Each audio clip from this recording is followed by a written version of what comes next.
If you've ever felt the specific ache of friendship rejection, that gut-wrenching feeling when someone doesn't text back and she knows, when you're the one always reaching out, or when you fear that you might be too much for people, this video is for you.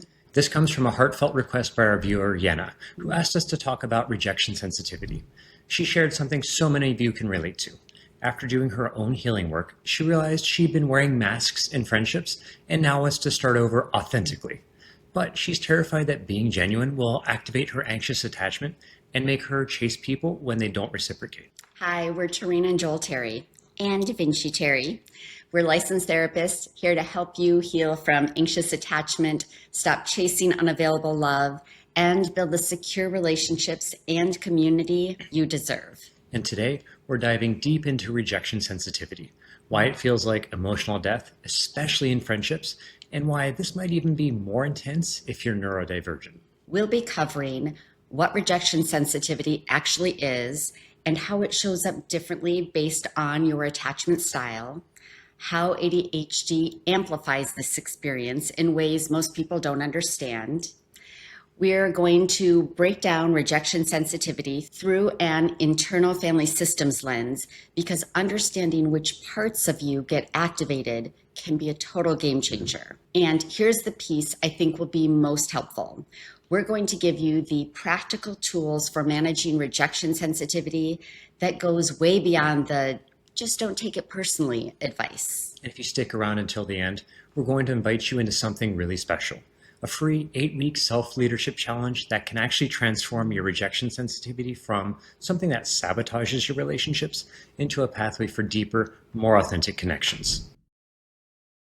So let's start by defining what exactly rejection sensitivity is. It's the heightened tendency to perceive, expect, and overreact to possible rejection. Notice I said possible rejection, not actual rejection. And it shows up in 3 main ways. Hypervigilance, where you're constantly scanning for signs of disinterest or abandonment.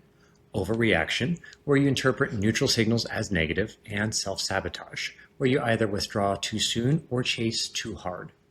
Think about the last time you sent a text and didn't get a response for a few hours. Now, while most people might think, oh, they're probably busy, if you have rejection sensitivity, your brain might immediately go to, they're ignoring me. I said something wrong. They don't want to be friends anymore. And this pattern is incredibly common in both neurodivergence, especially ADHD, and in insecure attachment styles, particularly anxious and fearful-avoidant attachment. But the way it shows up depends on your specific attachment style.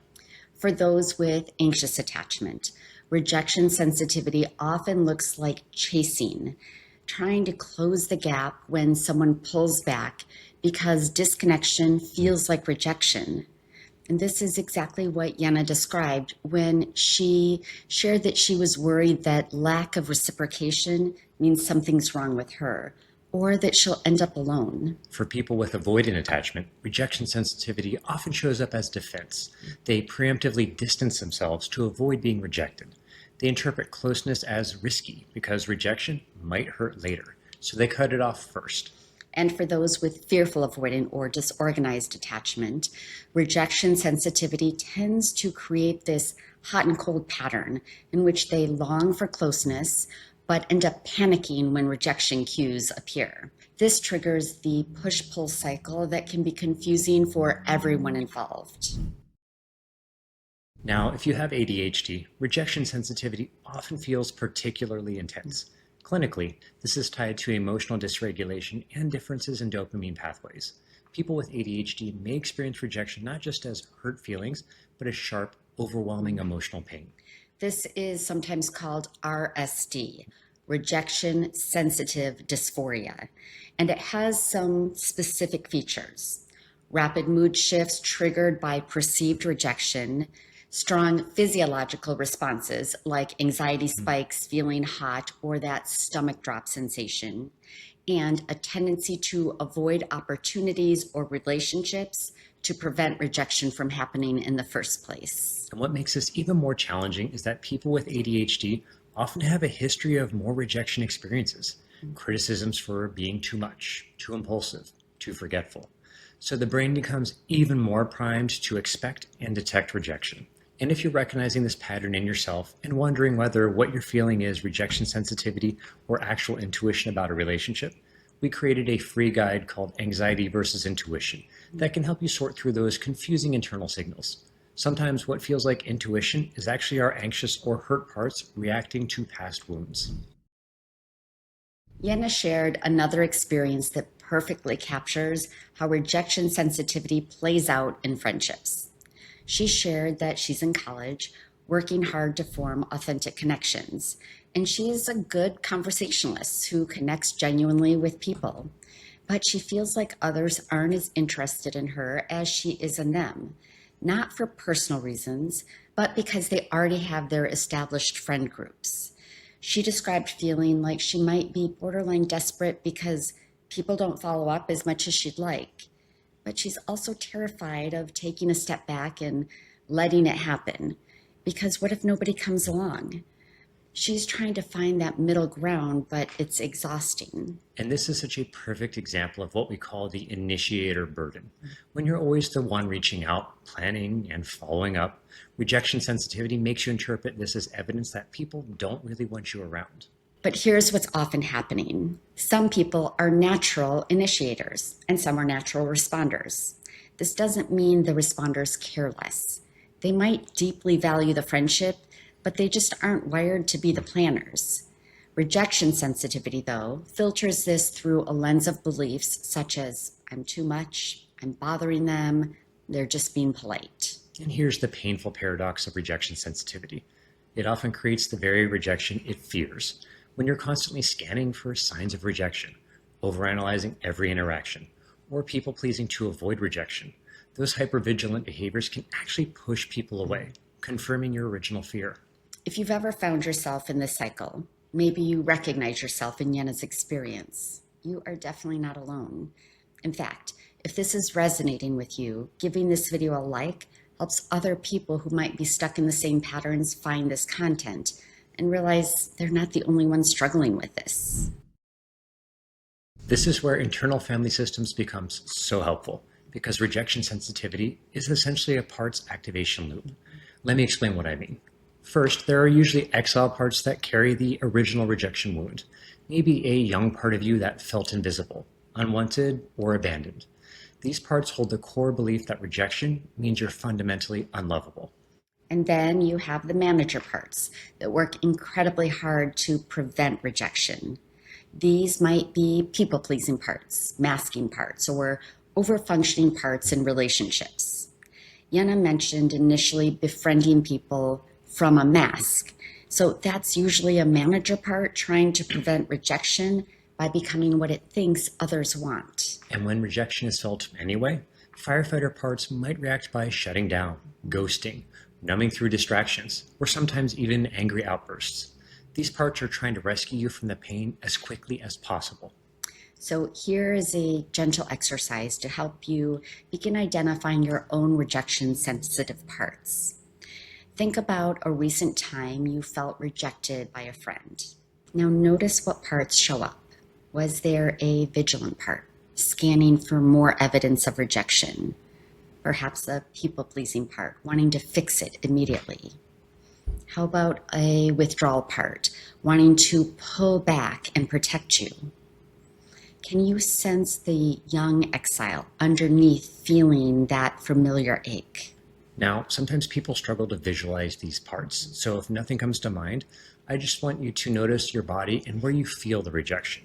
Maybe it's tension in your chest, knot in your stomach, or tightness in your throat. These sensations in your body are also ways our parts show up. The goal isn't to get rid of these parts.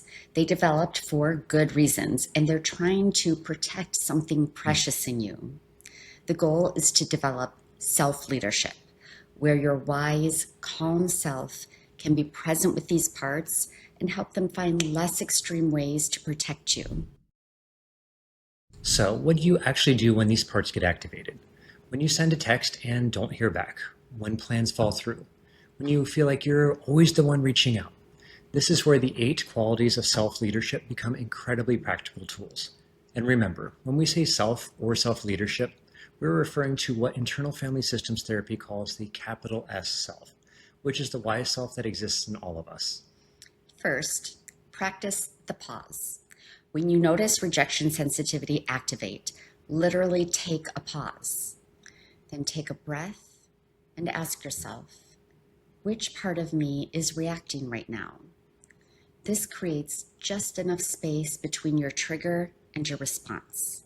And remember, when we're really activated, self might not be immediately accessible, and that's completely normal. Next, get curious about what's actually happening versus what your parts are telling you, and actively look at the evidence. Ask yourself, what are the facts of this situation? The actual fact might be, they haven't responded to my text yet, while your part's interpretation might be, they're avoiding me because I'm annoying. Practice compassion, both for your own parts that are working so hard to protect you from your pain, but also for your friend who might be dealing with their own parts or life circumstances that have nothing to do with you. Instead of assuming what someone's behavior means, try getting clarity through direct communication. Instead of, why don't you ever reach out to me? Try, I've noticed I'm usually the one who initiates our hangouts, and I'm wondering if that works for you or if you prefer to reach out to me next time. What I actually like to do here is plan my next get together with a friend at the end of spending time together. And the reason I do this is the same reason we schedule a client's follow-up therapy appointment at the end of a session, or when we leave from our annual doctor's appointment we schedule for the next year. Life is busy, and if it's not on the calendar, it's very easy for time to pass us by without us even realizing it. So in our last video, we shared about what we've learned about ourselves in this past year of making this content on relationships and speaking so publicly about attachment theory. And I recognized that years had gone by since I'd had any face-to-face time with one of my really dear friends. So I made it a point to reach out to her like we've been saying we're going to do for years. And we went and got coffee together this morning. And at the end, we were saying how much we loved one another and missed one another, and we couldn't let so much time pass. And I was like, you know what? We need to schedule right now, because if we don't, it's the same thing's going to happen. Years will pass without us even realizing it. So we set up another coffee date for a month from now. Next, have the courage to communicate about your needs rather than interpreting patterns as rejection. This requires vulnerability, but it often leads to understanding rather than the rejection you feared. We'll link a video we made about how to have difficult conversations in the description box below. Rejection sensitivity makes you hyper-focused on any signs of rejection, while completely overlooking signs that people do care about you. What do you feel when you're together? Did they remember something important to you that you mentioned? Do they light up when they see you? Do they make time for you even if they don't initiate? Build confidence in your ability to handle uncertainty. Rejection sensitivity wants everything to be clear and guaranteed, but healthy relationships require some tolerance for ambiguity. When you're in self-leadership, you can trust that you'll navigate whatever comes up. Finally, get creative about finding your people. If you're in a situation like Yenna's where people have already established friend groups, try clubs, activities, or volunteer work where you're likely to meet people with similar values. If you want to learn more about these 8 qualities of self, we have a whole series on internal family systems, and you'll find a link in the description. One of the most important skills in managing rejection sensitivity is building a tolerance for actual rejection when it does happen. Because here's the truth. Rejection is a normal part of relationships and life. And not all rejection is about your worth. Sometimes people aren't available for the kind of friendship you're seeking, and that's information, not proof that you're unworthy. Sometimes it's about timing, life circumstances, different communication styles, or simply incompatibility. For those with ADHD, this tolerance building might need to happen in smaller doses because the emotional intensity can be overwhelming. So practice asking for small things, sharing feelings gradually, or tolerating silence in conversations. And remember, rejection doesn't equal annihilation. It's painful, but it's survivable. Your worth isn't determined by whether every person you reach out to becomes a close friend. if you know someone who's been struggling with rejection sensitivity or feeling like they're always the one reaching out in friendships, sharing this video might help them understand that their feelings aren't a sign of being too much. They're actually a sign of how much they value connection. Let's talk about what's happening in your brain when rejection sensitivity gets triggered, because understanding this can help normalize the intensity of what you're experiencing. Research shows that rejection activates the same pain centers in our brain as physical injury, specifically the anterior cingulate cortex and the right ventral prefrontal cortex. This explains why rejection can literally feel like emotional death. When someone says, "That really hurt," they're describing a neurologically accurate experience. But here's where it gets really interesting. And this connects to why secure relationships matter so much. Dr. James Cohn and Dr. Sue Johnson conducted a fascinating study where women were given electric shocks to their feet while in an fMRI machine. They measured the brain's pain response under 3 conditions: when the women were alone, when they held a stranger's hand, and when they held their husband's hand. The results were remarkable. When women were in secure, happy marriages and held their husband's hand during the shock, not only did they report feeling less pain, but their brains showed significantly less activation in the fear and pain centers compared to being alone or holding a stranger's hand. But here's the crucial part. The couples then went through emotionally focused therapy, and when they retested after treatment, the pain-reducing effect of holding their partner's hand was even stronger. The women's brains stayed much calmer, and the shock felt less painful. Okay, sorry, babe. I am sorry to interrupt, but I'm going to have to bring a little bit of heart to this science section because is anyone noticing what I am? I mean, I saw it too. This study, no. Why the women? Why is it the women are the ones who have to have the shock to their feet? Like, come on, really? Like, how did this pass the IRB review? Absolutely ridiculous, right? So, ladies and men, because there are, like, when we were practicing and talking about this and working on the script, I was like, actually, before I even said anything to him, he noticed it too. So men, those of you who agree, give us a snap in the comments because this is ridiculous. Yeah? Yep. Carry on. Thank you. This research demonstrates something profound. Secure emotional connection literally changes how our brains process threat and pain. When we feel safe and connected with someone, their presence can actually regulate our nervous system and reduce our experience of distress. For those with ADHD, this pain response to rejection is often intensified due to differences in emotional regulation and dopamine pathways. Dr. William Dodson's research on rejection-sensitive dysphoria shows that people with ADHD can experience rejection sensitivity that's significantly more intense than neurotypical individuals, partly because of a lifetime of experiencing more criticism for ADHD symptoms. But the hand-holding study gives us hope. It shows that building secure connections, whether through therapy or means of healing our attachment patterns, can literally change how our brains respond to threat and rejection.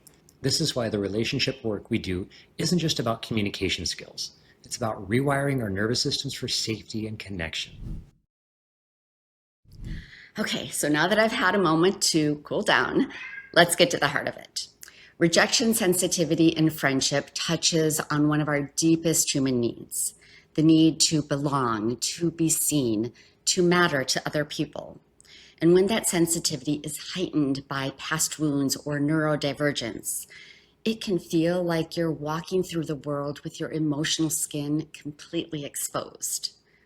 If you've been struggling with rejection sensitivity, please hear this. Your need for connection, for reciprocity, for feeling valued by your friends. These aren't too much. These are fundamental human needs, and they're not pathological. What gets challenging is when the parts of you that are trying to protect you from rejection end up creating patterns that can strain relationships. For viewers like Yenna, who are working so hard to show up authentically after doing their own healing work, I want you to know that this in-between space is really difficult. You're caught between old protective patterns and new ways of being, and can feel like you don't quite fit anywhere. The transition period where you're learning to be genuine, but your nervous system is still expecting rejection, is actually a sign of growth, not failure. The truth is, Some people won't be your people, not because there's anything wrong with you, but because connection is about compatibility, shared values, similar communication styles, and sometimes just timing. Rejection sensitivity can make us take this personally when it's often not personal at all. Here's what I've learned from working with so many people struggling with rejection sensitivity. It's often a sign of how deeply you care about connection. In a world that can feel increasingly disconnected, that capacity for caring is actually a gift, even when it feels like a burden. The goal isn't to eliminate rejection sensitivity. Those parts developed for good reasons, and they're trying to protect something valuable in you. Can you hear his purr? The goal is to develop self-leadership so you can be present with those parts, comfort them when they're activated, and make conscious choices about how to respond rather than being driven by their fears. You deserve friendships where you feel valued, where there is mutual care and effort, where you can be authentically yourself. And building those relationships often means tolerating the uncertainty and vulnerability of putting yourself out there, knowing that not every connection will work out, but trusting that the right ones will. If rejection sensitivity has been making friendship feel like a fight for your emotional survival, you're not alone.